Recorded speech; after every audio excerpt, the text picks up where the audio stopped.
নমস্কাৰ নিউজৰ বাতৰিলৈ স্বাগতম জনাই ষ্টুডিঅ'ৰ মজিয়াত মই উৎপল দাস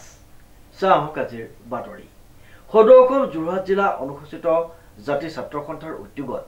আৰু অনুসূচিত জাতি মহিলা সন্মিলনীৰ সহযোগত অনুসূচিত জাতিৰ গৌৰৱ মহিয়সী নাৰী সতী ৰাধিকা আই 568 সংখ্যক স্মৃতি দিৱস উদযাপন কৰা হয় চাহক আমাৰ প্ৰতিবেদনটি 568 সংখ্যক সতী ৰাধিকা আই স্মৃতি দিৱস উদযাপন কৰা হয় উলহ মালহেৰে উল্লেখযোগ্য যে সদৌ যোৰহাট জিলা অনুসূচিত জাতি ছাত্ৰ সন্থাৰ উদ্যোগত আৰু অনুসূচিত জাতি মহিলা সন্মিলনীৰ সহযোগত অনুসূচিত জাতিৰ গৌৰৱ মহিয়সী নাৰী সতী ৰাধিকা আইৰ 568 সংখ্যক স্মৃতি দিৱস উদযাপন কৰে যোৰহাটৰ অসম সাহিত্য সভাৰ প্ৰেক্ষাগৃহত সদৌ যোৰহাট জিলা অনুসূচিত জাতি ছাত্ৰ সন্থাৰ উদ্যোগত অনুসূচিত জাতি মহিলা সন্মিলনীৰ সহযোগত অনুসূচিত জাতি গৌৰৱ মহিয়সী নাৰী আই সতী ৰাধিকা 568তম স্মৃতি দিৱসটি আমি অসম সাহিত্য সভা যোৰহাট জিলাৰ প্ৰেক্ষাগৃহত আমি আয়োজন কৰিছিলোঁ। আমি আপোনাৰ সংবাদ মাধ্যমৰ যোগেদি আমি অসমবাসী ৰাইজক এটা কথা জনাব সুখী হৈছোঁ যে অনুসূচিত জাতি গৌৰৱ মহিয়সী নাৰী আই সতী ৰাধিকাৰ জীৱনপঞ্জী পাঠ্যপুথিত অন্তৰ্ভুক্ত কৰিবলৈ আমি অসম চৰকাৰক দাবী জনাই আহিছিলোঁ। তাৰ লগতে আমি সতী ৰাধিকা আই নামত বিশ্ববিদ্যালয় স্থাপন কৰিবৰ কাৰণে আমি অসম চৰকাৰক দাবী জনাই আহিছিলোঁ আৰু আমি বিগত বৰ্ষত আমি সতী ৰাধিকা আই স্মৃতি দিৱসটি অসমীয়া কেলেণ্ডাৰত অন্তৰ্ভুক্ত কৰিবলৈ আমি চৰকাৰী পক্ষক দাবী জনাই আহিছোঁ আৰু এই বছৰত চৰকাৰী পক্ষই অসমীয়া কেলেণ্ডাৰত সতী ৰাধিকা আই স্মৃতি দিৱসটি 23 মেত উদযাপন স্মৃতি দিৱস বুলি ঘোষণা কৰি তেওঁলোকে অসমীয়া কেলেণ্ডাৰত অন্তৰ্ভুক্ত কৰিছে। এই আপাহতে আপোনালোকৰ সংবাদ মাধ্যমৰ যোগেদি আমি অসম চৰকাৰক ধন্যবাদ জনাইছোঁ আৰু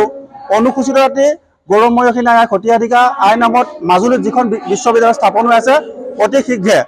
আমি পুনৰ নিৰ্মাণ কৰিবৰ বাবে আমি অসম চৰকাৰক দাবী জনাইছোঁ। আপোনালোকৰ সংবাদ মাধ্যমৰ এই মঞ্চৰ পৰাই আজি আমি সতী ৰাধিকা আই 568তম স্মৃতি দিৱসটিত আমি নিৰ্দিষ্ট বক্তাৰূপে যোৰহাট জগন্নাথ বৰুৱা মহাবিদ্যালয়ৰ ইতিহাস বিভাগৰ মুৰব্বী অধ্যাপক ইন্দ্ৰেশ্বৰ দাস ডাঙৰীয়া ছাৰক নিমন্ত্ৰণ জনাইছিলোঁ আৰু তেখেতে আমাৰ সভাত অংশগ্ৰহণ কৰি সভাৰ প্ৰস্তাৱ আগবঢ়ায়। উক্ত অনুষ্ঠানটিত মুখ্য অতিথি হিচাপে উপস্থিত থাকে জগন্নাথ বৰুৱা মহাবিদ্যালয়ৰ অৱসৰপ্ৰাপ্ত অধ্যাপক ইন্দ্ৰেশ্বৰ দাস। অনুষ্ঠানটিত সভাপতিৰ দায়িত্ব পালন কৰে জীৱন চন্দ্ৰ হাজৰিকাই আৰু বিশিষ্ট অতিথি হিচাপে উপস্থিত থাকে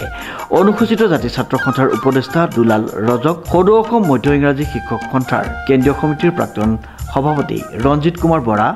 বিশিষ্ট সমাজসেৱক বিপুল হাজৰিকা, মহেশ চন্দ্ৰ পাঠক, সৰুপাই দাস, বিমান দাস, বিশিষ্ট লেখিকা শেৱালী দাসকে মুখ্য কৰি কেইবাগৰাকীও বিশিষ্ট ব্যক্তি অনুসূচিত জাতি ছাত্ৰ সন্থা আৰু আমাৰ যোৰহাট জিলা অনুসূচিত জাতি মহিলা সন্মিলনীৰ সহযোগত আজি আমাৰ 68তম জন্ম জয়ন্তী সতী ৰাধিকা মহিয়সী নাৰীগৰাকী আজি আমাৰ যোৰহাট সাহিত্য সভাতে উদযাপন কৰা হৈছে। সেয়েহে বহুত কঠোৰ পৰিশ্ৰমৰ মাজত আমি মহিলা সন্মিলনী আৰু ছাত্ৰ সন্থাই এই অনুষ্ঠানভাগী সাফল্যমণ্ডিত কৰি তুলিছোঁ আৰু এনেকৈয়ে অনাগত দিনতো আমাৰ মহিয়সী নাৰী আইগৰাকী প্ৰতি স্মৃতি জীয়াই ৰাখিবলৈ আমাৰ অনাগত নৱপ্ৰজন্মকো আমি অনুৰোধ কৰিলোঁ। এনেকৈ আমাৰ যিগৰাকী নাৰীয়ে গৌৰৱান্বিত কৰিলে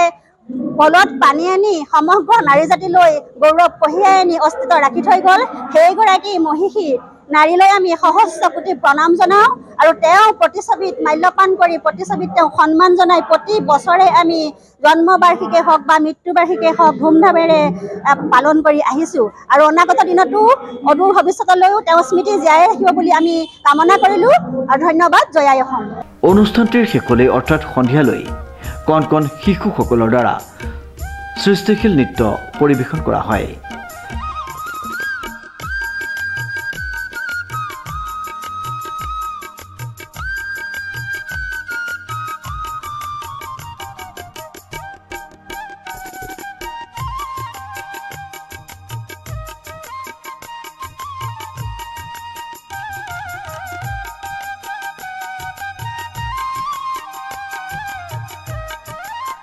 অনুপম বৰাৰ ৰিপৰ্ট নিউজ নাও।